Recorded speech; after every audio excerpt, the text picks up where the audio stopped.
wonderful to see you again.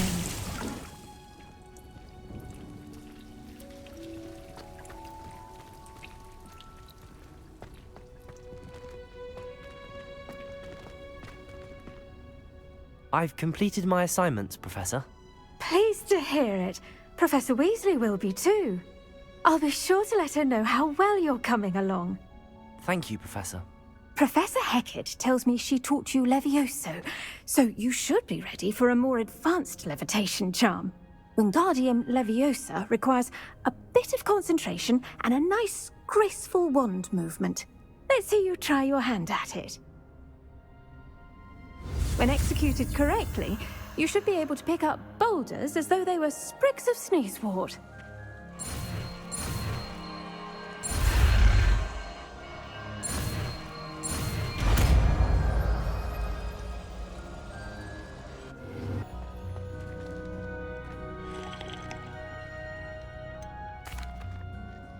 Professor Garlick, a moment of your time? The plants are resting, so now's as good a time as any.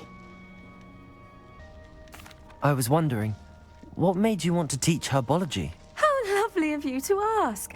I've always had an affinity for greenery, so this situation is a bit of a dream come true.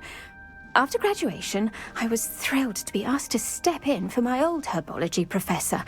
He'd had a slight accident, you see. Oh dear. A shame for him, but it worked out well for you.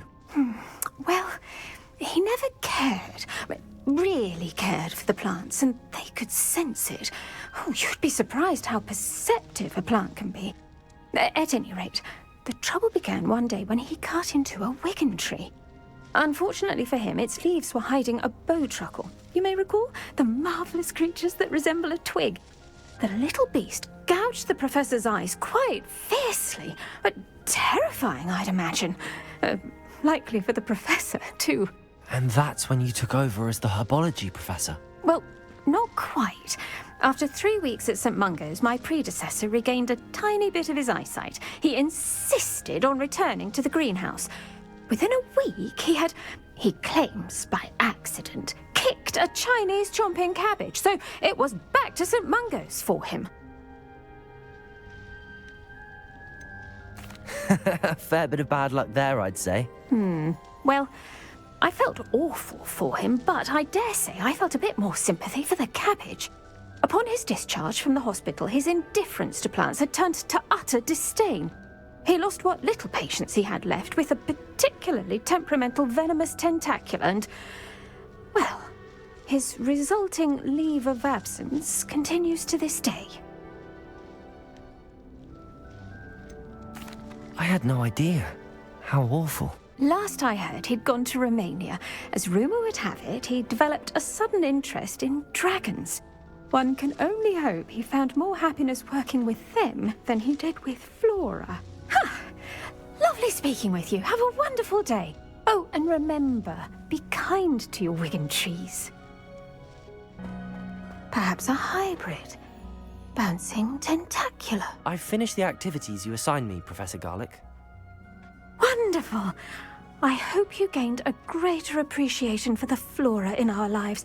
I am forever enraptured by it.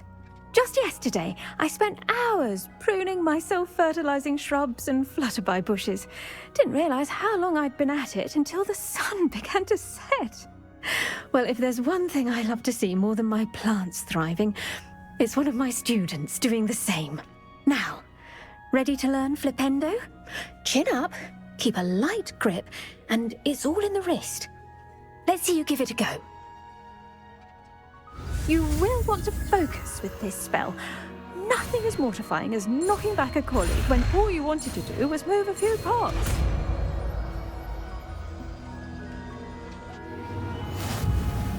Wonderfully done! If you'd like to practice a bit more, you're welcome to do so here in the greenhouse. Just mind the... Professor, I was wondering where you're from. What's your background? Oh, how nice of you to ask. Well, let's see. I grew up in London, right on the Thames. That sounds lovely. All the sights and bustle of a city. To some, yes. I used to dream of living in the country, but it wasn't until I came to Hogwarts that I felt truly at home. Mind you, it did take some time, and whilst it is my fervent hope that each student eventually feels as at home here as I do... I suppose that makes sense. Well, we each bloom differently, don't we? And we each grow and... You see, as I spent a good deal of time alone in either the greenhouse or the library my first days here. It does take a while to adjust to being here. Precisely, and I was remarkably fortunate. In fact, a 7th year took me under her wing during those first days. She remains one of my dearest friends. How fortunate. I was indeed. I dare say you'll find that the friends you make here at Hogwarts will last a lifetime. Now, I'd best get to my recent delivery from the Magic Neep. Mr. Teasdale promised me quite an assortment of seeds this week. Lovely to see you.